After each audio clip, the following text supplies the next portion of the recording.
এতদিন ধরে মাধ্যমিকে যা যা পরীক্ষা হচ্ছে, ইংলিশ পরীক্ষা তোমাদের খারাপ গেছে, হ্যাঁ আমি জানি, অঙ্ক পরীক্ষা তোমাদের খারাপ গেছে তাও আমি জানি, কিন্তু এবারে যে পরীক্ষাটা লাস্ট পরীক্ষা ভৌতবিজ্ঞান পরীক্ষা, সেই ভৌতবিজ্ঞান পরীক্ষা কিন্তু আমি থাকতে আমি তোমাদের খারাপ হতে দেবো না। এই ভৌতবিজ্ঞান পরীক্ষা নিয়ে কিন্তু আমি দেখছি অঙ্কর থেকে ভাই বেশি টেনশন, ইংলিশের থেকে বেশি টেনশন।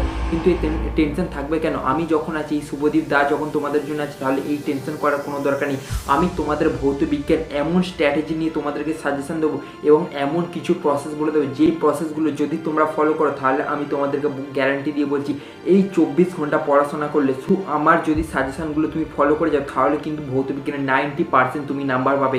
100% আমি নাম্বারে কোনো দিন কথা দেবো না, তাহলে ভাই আমাকে পর্ষদের তরফ থেকে ব্যান করে দেওয়া হবে, কারণ তার মানে আমি কিন্তু পর্ষদের প্রশ্ন হ্যাক করে নিয়েছি। ভাই এমনটা কোনো দিন হবে না, আমি তোমাদের 90% কিন্তু গ্যারান্টি দিয়ে বলছি। তোমরা যদি আমার সাজেশন ফলো করে যাও তাহলে কিন্তু তোমরা একটা ভালো পরিমাণের নাম্বার পাবে। এবং আমি তোমাদের যেই সাজেশনগুলো দিচ্ছি তার সঙ্গে আমি শেষে কয়েকটা প্রসেস বলে দেবো, যেই প্রসেসগুলোর মাধ্যমে তোমরা কিন্তু এমসিকিউ থেকে শুরু করে ব্রড কোয়েশ্চেন সবগুলোকে কিন্তু ক্র্যাক করতে পারবে এবং ভালো পরিমাণে নাম্বার তুলতে পারবে। হয়তো আজকে এই ভিডিওটা একটু লং হতে পারে, কিন্তু এই লং ভিডিওটার মাধ্যমে আমি যা বলবো এগুলো কিন্তু অন্য কোনো চ্যানেল তোমাদেরকে বলবে না। তাই জন্য সকলের কাছে একটু রিকোয়েস্ট রইলো যে পুরো ভিডিওটা দেখো, নিজের সাথে, তোমার নিজের সাথে কিন্তু এই ভিডিওটা আজকে তোমাকে দেখতে হবে এবং প্রচুর শেয়ার করতে হবে। সঙ্গে আমি তোমাদের যা সাজেশন দেবো সেগুলো কিন্তু অন্যান্য দিনের মতো সেমভাবে তোমাদের পেন খাতা নিয়ে বসতে হবে এবং সমস্ত কিছু নোট করতে হবে। দেখো আমার কাছে এখানে বই এবং খাতা দুটোই রয়েছে, আমি সেখান থেকে কিন্তু তোমাদের সাজেশন তুলে দেবো। তো তোমরা এটা ভাবো, যখন পরীক্ষার হলে গিয়ে দেখবে যে এই প্রশ্নগুলো দাদা সাজেশন দিয়েছিল, এইগুলো যদি একবার পড়ে আসতাম তাহলে কিন্তু আজকে লিখতে পারতাম। যখন তোমার স্কুলের টপার তোমার মুখের দিকে দেখে হাসবে তখন কিন্তু তোমার আমার কথা মনে পড়বে যে দাদা আজকে সাজেশনগুলো দিয়েছিল কিন্তু আমি পড়ে আসিনি। বাকি পরীক্ষা তো মিটে গেছে, বাকি পরীক্ষায় টেনশন করে কোনো লাভ নেই। বাকি পরীক্ষা ভাড়মে যাক, ইংলিশ পরীক্ষা ভাড়মে যাক, অঙ্ক পরীক্ষা ভাড়মে যাক। এখন আমার যেই পরীক্ষাটা শেষ পরীক্ষা, শেষ যার ভালো তার সব ভালো। ওকে, এই কথাটা যেন মানে থাকে, শেষ যার ভালো সব তার ভালো। তাই তো, তাহলে আমাদেরকে ভৌতবিজ্ঞান পরীক্ষাটা ভালোভাবে দিতে হবে এবং আমি তোমাদের যা সাজেশন দেবো সেগুলো কিন্তু তোমরা পরীক্ষার হলে গিয়ে একদম পরীক্ষার খাতা ফাটিয়ে দিয়ে চলে আসবে। ভাই এইটুকু আমি তোমাকে বলে দিয়েছি, সেই কথা বলে না স্যাটা ভেঙে দিয়ে চলে আসবে ভৌতবিজ্ঞানের, কিন্তু তোমরা আজকে স্যাটা ভাঙতে চলেছো। আমি আজকে তোমাদেরকে এই কথাটা গ্যারান্টি দিয়ে বলছি যে আমি যতদিন আছি তোমাদের ফিউচার নিয়ে কোনো টেনশন করার দরকার নেই। আমার চ্যানেলটা কিন্তু শুধু তোমাদের পড়াশোনা সাজেশন দেওয়ার জন্য নয়, তোমাদের সাকসেস নিয়ে কিন্তু এই চ্যানেলটা। এর থেকে বেশি আর কোনো কথা বাড়াবো না। চলো ভিডিওটা দেখা যাক, ভালো লাগলে লাইক অ্যান্ড সাবস্ক্রাইব করে দেবে এবং বেল আইকনটা প্রেস করে দেবে। তবে পরীক্ষা দিতে যাওয়ার আগে এবং আমার সাজেশন পড়ার আগে 3টে বিষয় কিন্তু তোমাদের মাথায় রাখতে হবে। সেই 3টে বিষয় কি? 1 নম্বর হচ্ছে আমাদেরকে কনসেপ্ট ক্লিয়ার করতে হবে, সেকেন্ড হচ্ছে আমাদের এমসিকিউ ক্র্যাক করতে হবে, কারণ এই এমসিকিউ কিন্তু আমাদের 90% নাম্বারে পৌঁছে দেওয়ার একমাত্র রাস্তা, এবং 3 নম্বর কি? আমাকে অল কোয়েশ্চেন অ্যাটেন্ড করতে হবে। তাই তো, তাহলে চলো এবার যেগুলো আমি বলছি সেগুলো কিন্তু ভালোভাবে মাথায় ঢুকিয়ে নাও, বা খাতা থাকলে খাতার মধ্যে লিখে লিখে ঢুকিয়ে নাও। চলো, তোমাদের ভৌত বিজ্ঞান দেখো 3টে ভাগে ভাগ করা হচ্ছে। তাই তো, 1 নম্বর কি? দেখো এখানে লিখে রেখেছি সাধারণ বিজ্ঞান, 2 নম্বর কি? পদার্থ বিজ্ঞান, এবং 3 নম্বর কি? রাসায়নিক বিজ্ঞান। তাই তো, তাহলে 3 নম্বর থেকে কিন্তু তোমাদের এমসিকিউ আসবে। আগে আমি বলে দিই যে এমসিকিউ তোমরা কিভাবে ক্র্যাক করবে।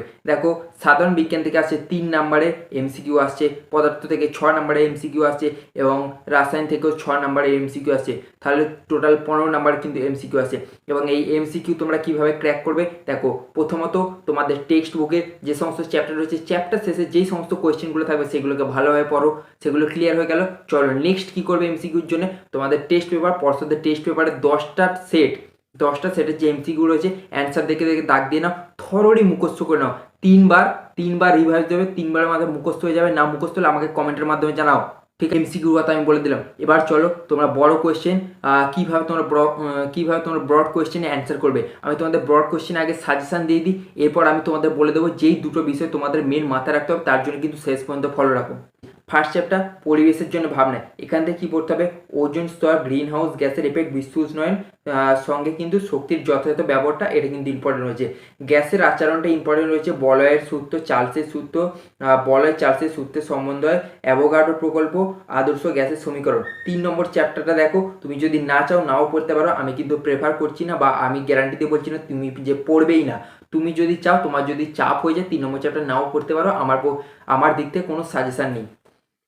4 নম্বর চ্যাপ্টারটা দেখো, কঠিন তরল গ্যাসীয় পদার্থের প্রসারণ গুণাঙ্ক, তাপের পরিবহন। ওকে, আলো থেকে কিন্তু আলোটি ইম্পর্টেন্ট হচ্ছে, আলো থেকে ভালোভাবে পড়বে। সঙ্গে কিন্তু লেন্সটাও পড়তে হবে ভালোভাবে। তোমাদের আলোর প্রতিসরণ রয়েছে, গোলীয় দর্পণে আলোর প্রতিফলন রয়েছে, লেন্স আছে, আলোর বিচ্ছুরণ রয়েছে, আলোর তরঙ্গ। এবার চল তড়িৎ থেকে আমি যেগুলো বলছি দেখো, তড়িৎ আধান, ওহমের সূত্র, তড়িৎ প্রবাহের তাপীয় ফল।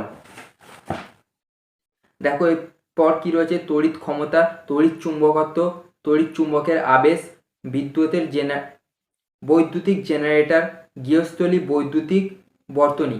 ওকে, 7 নম্বর চ্যাপ্টার, তাই তো।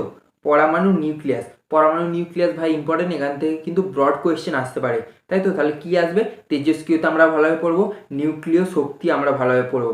এবং 8 নম্বর চ্যাপ্টার, তাই তো। 8 নম্বর চ্যাপ্টার মধ্যে আমরা কি কি পড়বো দেখো, এখানে 8 নম্বর চ্যাপ্টার থেকে আমি যেগুলো তোমাদেরকে বলছি, 8 নম্বরটা তো বড় চ্যাপ্টার, তোমরা একটু পারলে কিন্তু ওগুলো পড়ে নিও। জৈব রাসায়নটা একটু পড়ে নিও, ধাতুবিদ্যা পড়ে নিও, ধাতু ক্ষয়, ধাতু নিষ্কাশনের নীতি, এগুলো রয়েছে, খনিজ ও আকরিক এগুলো রয়েছে, পরীক্ষাগার ও রাসায়নিক শিল্পে অজৈব রসায়ন। এখানে যেমন রয়েছে দেখো, অ্যামোনিয়া প্রস্তুতি, অ্যামোনিয়ার ধর্ম, এগুলো কিন্তু একটু ভালোভাবে পড়ে নিও। তাহলে তোমাদের কি করতে হবে, মেন তোমাদের কনসেপ্ট ক্লিয়ার করতে হবে, যেগুলো ক্লিয়ার করলে কিন্তু তোমরা ভালোভাবে লিখতে পারবে, ঠিক আছে।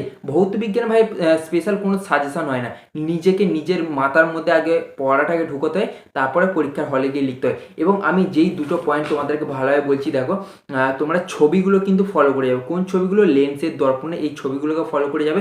যদি তোমরা লেখার পাশাপাশি ছবি দাও, তাহলে সেখানে কিন্তু স্যার ম্যাডামরা খুশি হয়ে তোমাদেরকে ভালো নাম্বার দিতে পারে। হয়তো তুমি যেগুলো লিখে আসছো, থরোলি লিখে আসছো, তো সেখানে তোমার স্পেলিং ভুল হতে পারে, যার জন্য নাম্বার কেটে নেয়। কিন্তু তুমি যদি ছবি দিয়ে ভালোভাবে বুঝিয়ে বুঝিয়ে লেখো, সেখানে কিন্তু তোমার একটা ভালো নাম্বার পাওয়ার চান্স থেকে যায়। আজকে এতটাই। ভিডিও ভালো লাগে অবশ্যই লাইক অ্যান্ড সাবস্ক্রাইব করে প্রচুর প্রচুর শেয়ার করো পরবর্তী আপডেটের জন্য।